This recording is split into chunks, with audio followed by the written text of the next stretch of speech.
안녕하세요. 썰 라디오입니다. 오늘도 어딘가에서 벌어지고 있는 은밀한 사연을 가져왔습니다. 사연자는 고등학교 동창 친구의 아내와 큰 실수를 그만하게 되었는데요. 사연자는 지금 상황이 너무 혼란스럽고 힘들어 저희에게 사연을 보냈습니다. 지금부터 사연자의 이야기를 들려드리겠습니다. 안녕하세요. 제가 이 이야기를 하게 된 건 사실 한편으론 너무 부끄러운 일이기도 합니다. 아마 대부분의 사람들이 상상조차 하고 싶지 않을 내용일 거예요. 저 역시 시간이 조금 지나니 내가 정말 그런 일을 저질렀나 싶을 만큼 괴롭고 후회스럽습니다. 그래도 어디엔가 털어놓지 않으면 답답해서 견딜 수 없을 것 같아 이렇게 사연 형태로 정리해보려 합니다. 저는 올해 40대 초반에 접어든 결혼 9년 차 남성입니다. 아내와 저는 큰 갈등 없이 살고 있었고 슬하에 아이 한 명도 있습니다. 결혼 생활이 완전히 평탄하다고는 못해도 그렇다고 심각하게 흔들릴 만큼의 문제도 없었죠. 일하느라 바쁘고 아이 키우느라 정신없는 와중에도 서로를 존중하며 지냈다고 생각했습니다. 사건의 발단은 얼마 전 저희 부부의 절친한 지인 부부와 술자리를 갖게 되면서부터였습니다. 그 지인 부부는 대학교 동아리 시절부터 알던 사이여서 벌써 10년 넘게 왕래해온 친한 친구들입니다. 남편인 석훈은 제 대학 동기이고 석훈의 아내인 혜정은 저와 아내의 동아리 후배였어요. 그러다 보니 결혼 후에도 자주 왕래하며 가족끼리 여행도 가고 집들이도 하고 밥도 함께 먹곤 했습니다. 그날도 아이들은 각자 친정이나 시댁에 맡기고 어른들끼리 자유롭게 술 한잔을 해보자고 모인 자리였습니다.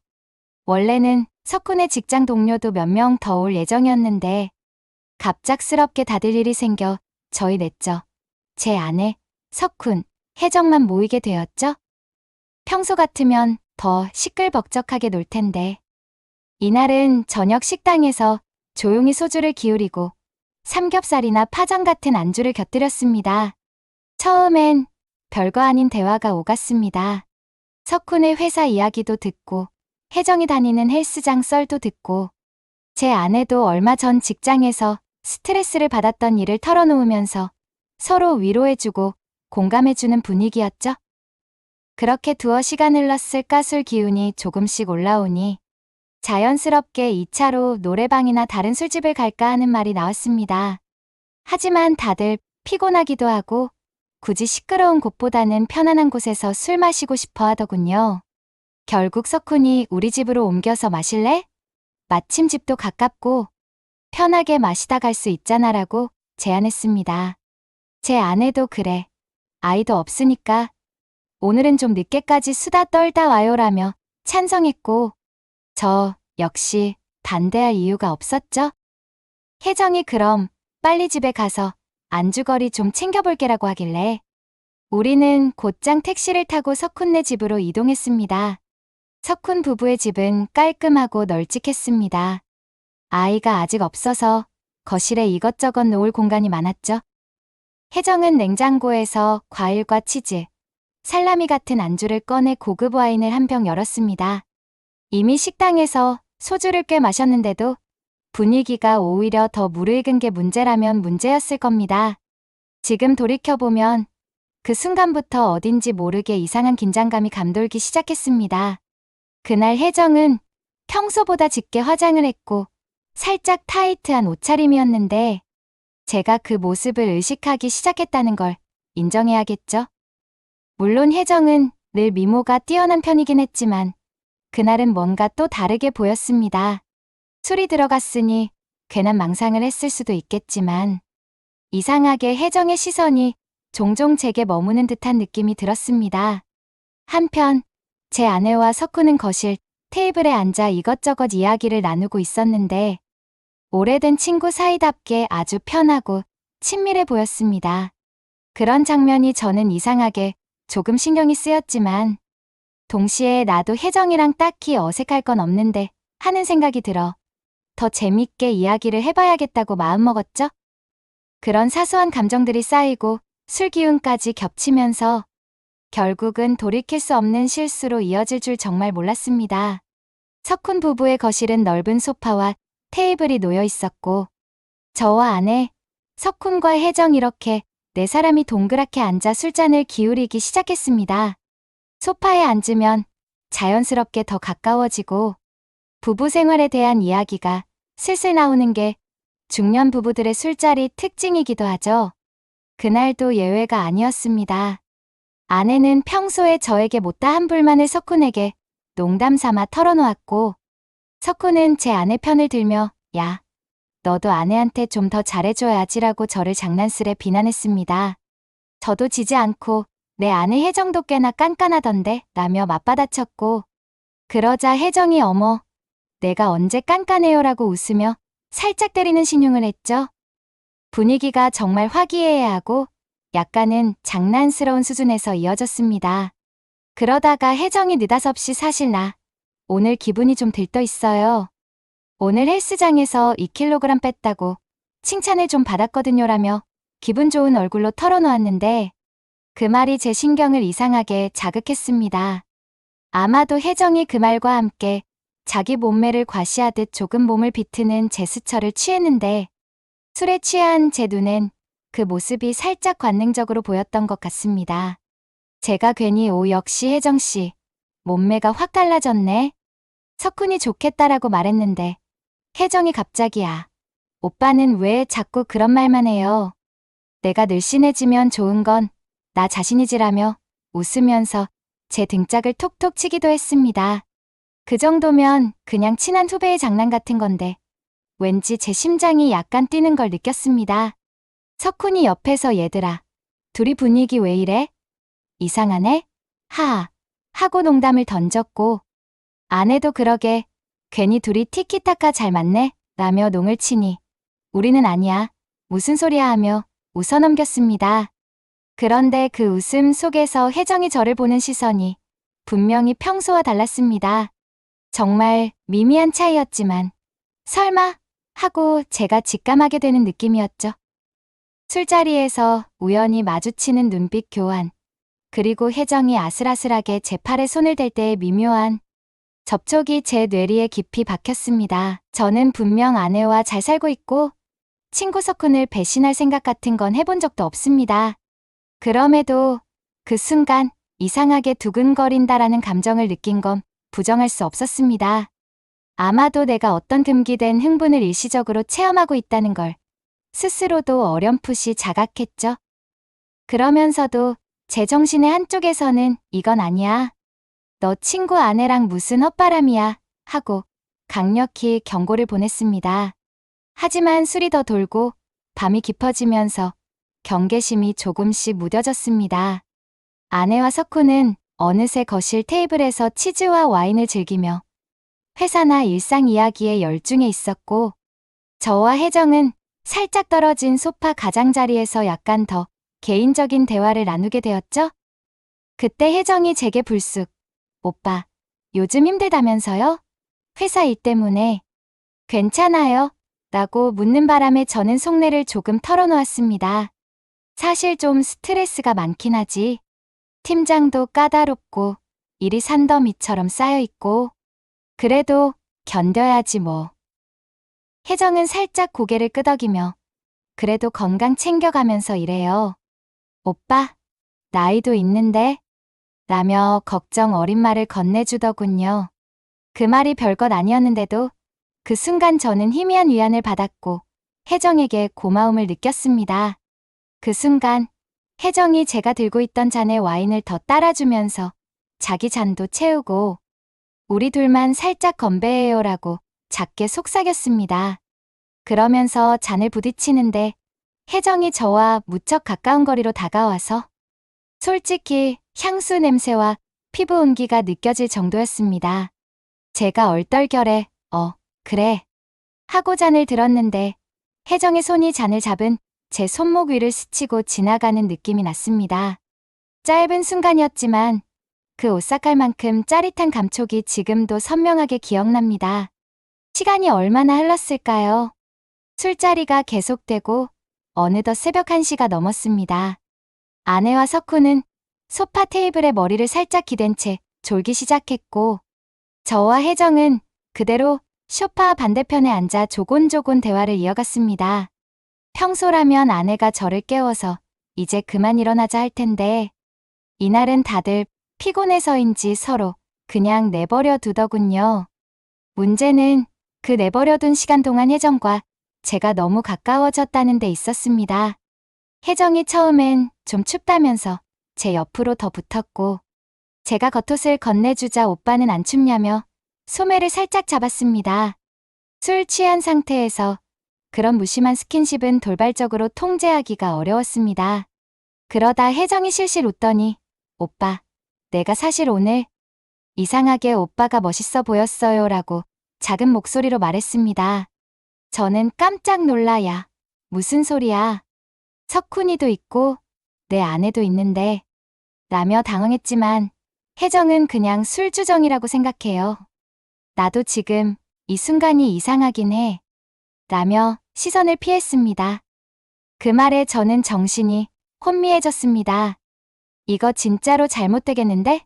하고 느끼면서도 이상하게 가슴이 뛰고 혜정의 숨결까지 의식되는 지경이었죠. 결정적인 실수는 혜정이 제 손등을 살짝 잡고 만지작거리며 요즘 힘들 때마다 오빠 생각나더라. 편하고 믿을만하잖아라고 했을 때 벌어졌습니다. 그 말이 꼭 고백 비슷하게 들려서 저도 순간 울컥했고 감정이 격해진 상태에서 혜정의 눈을 마주보게 됐습니다.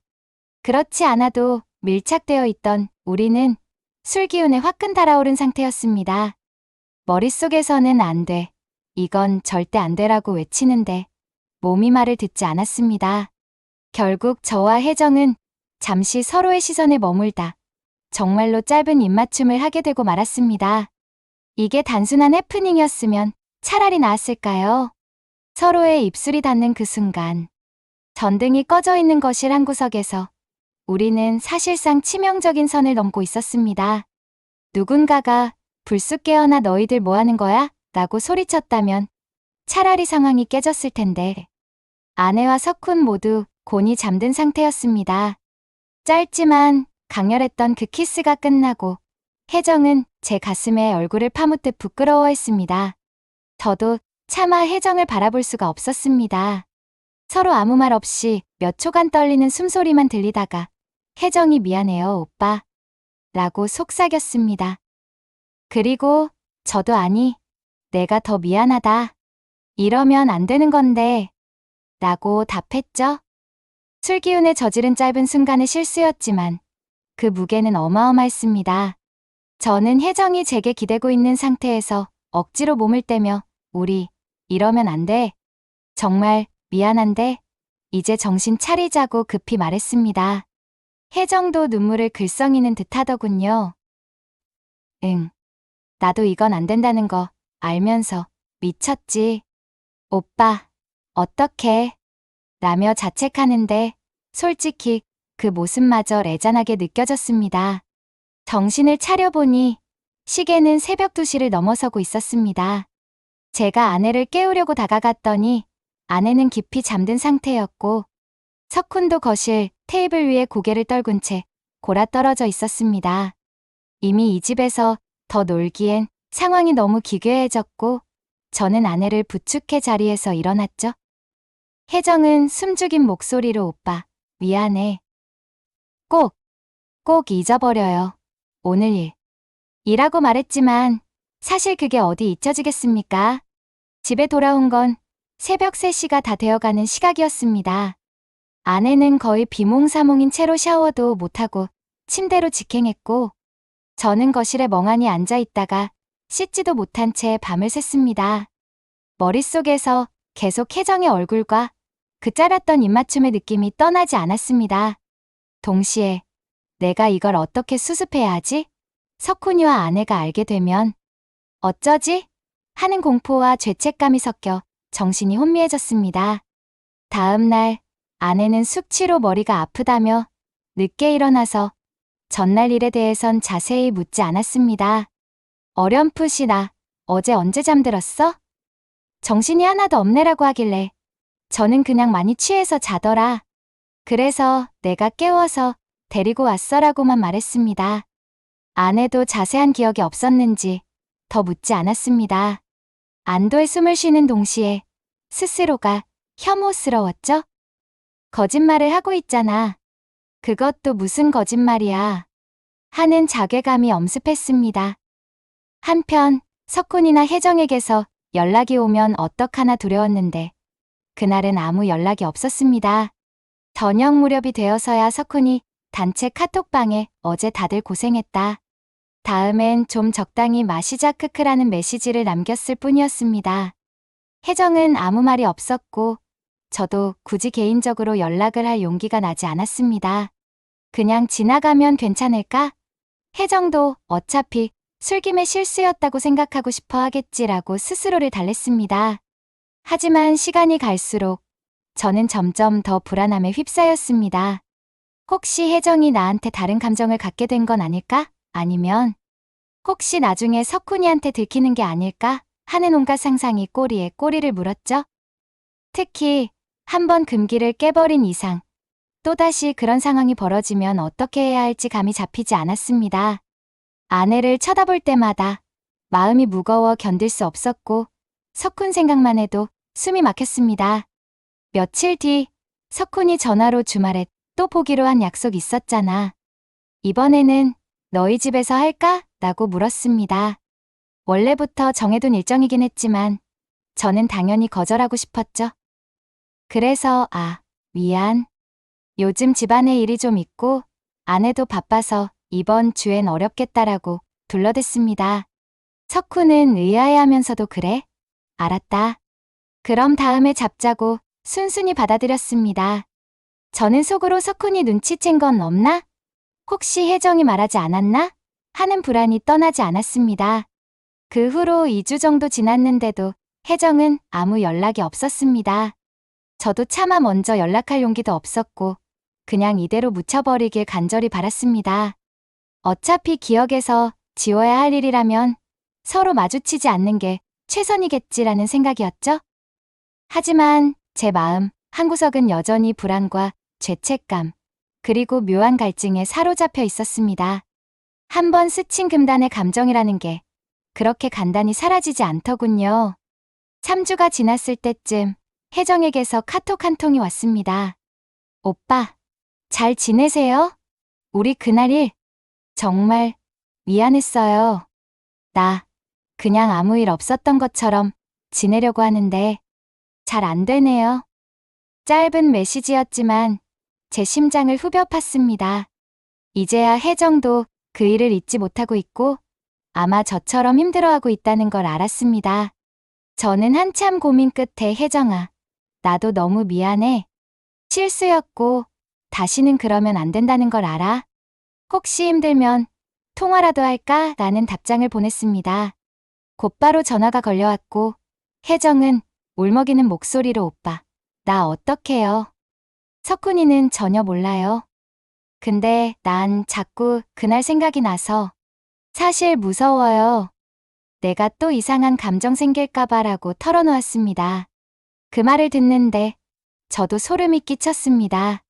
솔직히 말하면 저도 이상한 감정이 들지 않는다고 장담하기 어려웠거든요. 하지만 우리가 가야 할 길은 명백히 정해져 있었습니다. 혜정아, 우리 다 잊어야 돼. 절대로 그런 감정 품으면 안 돼. 석훈이, 그리고 내 아내까지 다 배신하는 거잖아. 그날 일은 정말 술김에 난 사고였어. 그러니까 우리 그냥 다시는 언급하지 말자. 저는 단호한 목소리로 말했고 혜정은 응, 알겠어. 나도 어차피 용납이 안 돼. 다만 시간이 조금 필요하겠지. 라고 대답했습니다. 전화를 끊고 나니 마음이 조금은 편해졌지만 여전히 두려움이 사라지지는 않았습니다. 우리가 아무리 묻으려 해도 언젠가 무언가의 계기로 드러날 수도 있지 않을까 하는 공포 때문이죠. 만약 아내나 석훈이 알게 된다면 우리 네 사람의 관계는 영영 회복 불능일 겁니다. 그렇다고 스스로 죄책감에서 벗어나는 방법도 잘 보이지 않았습니다. 지금도 저는 아내를 볼 때마다 마음 한편에서 이 여자는 아직 모른다는 안도감과 언젠가 알게 되면 어떡하나라는 불안을 동시에 느낍니다. 여러분이라면 저 같은 상황에서 어떻게 하시겠습니까? 친구의 아내가 나를 유혹했고 술 기운에 잠깐이지만 금기를 깨고 말았다. 이 사실을 고백해야 할까요? 아니면 영원히 묻어둬야 할까요? 저는 솔직히 아내나 사콘에게 말할 용기가 전혀 없습니다. 그렇다고 제가 아무렇지 않은 척 평범한 일상을 보낼 수 있을지도 모르겠어요. 이제 와서 이 일을 어떻게 수습해야 할지 아직도 정답을 모르겠습니다. 그저 하나 확실한 건 이런 실수는 결코 두 번 있어선 안 된다는 사실입니다. 우리는 부부로서 지켜야 할 선이 있고 친구로서 지켜야 할 의리도 있습니다. 한순간의 욕망이나 취기의 모든 걸 무너뜨릴 수는 없겠죠? 하지만 이미 한번 깨져버린 선을 다시 복구하는 데에는 시간이 걸릴 것 같고 그 사이 제 마음엔 죄책감과 불안이 계속 머무를 것 같습니다. 오늘 이야기를 들어주셔서 감사합니다. 이 사연처럼 우리 일상 속에서 결코 일어나선 안 될 일들이 술기운과 잠깐의 방심으로 인해 벌어지기도 하죠. 금기가 깨진 뒤 찾아오는 죄책감과 두려움은 결코 가볍지 않습니다. 여러분은 이런 상황에서 어떻게 대처하실지 궁금합니다. 의견이나 조언이 있다면 댓글로 남겨주세요. 저희 채널 이제 곧 구독자 3,000명이 되어가는데요. 혹시 아직 구독 안 하신 분이 계시다면 구독 버튼 한 번씩 눌러주시면 정말 큰 힘이 됩니다. 앞으로도 여러분의 사연과 이야기를 진솔하게 전해드릴 수 있도록 노력하겠습니다. 감사합니다.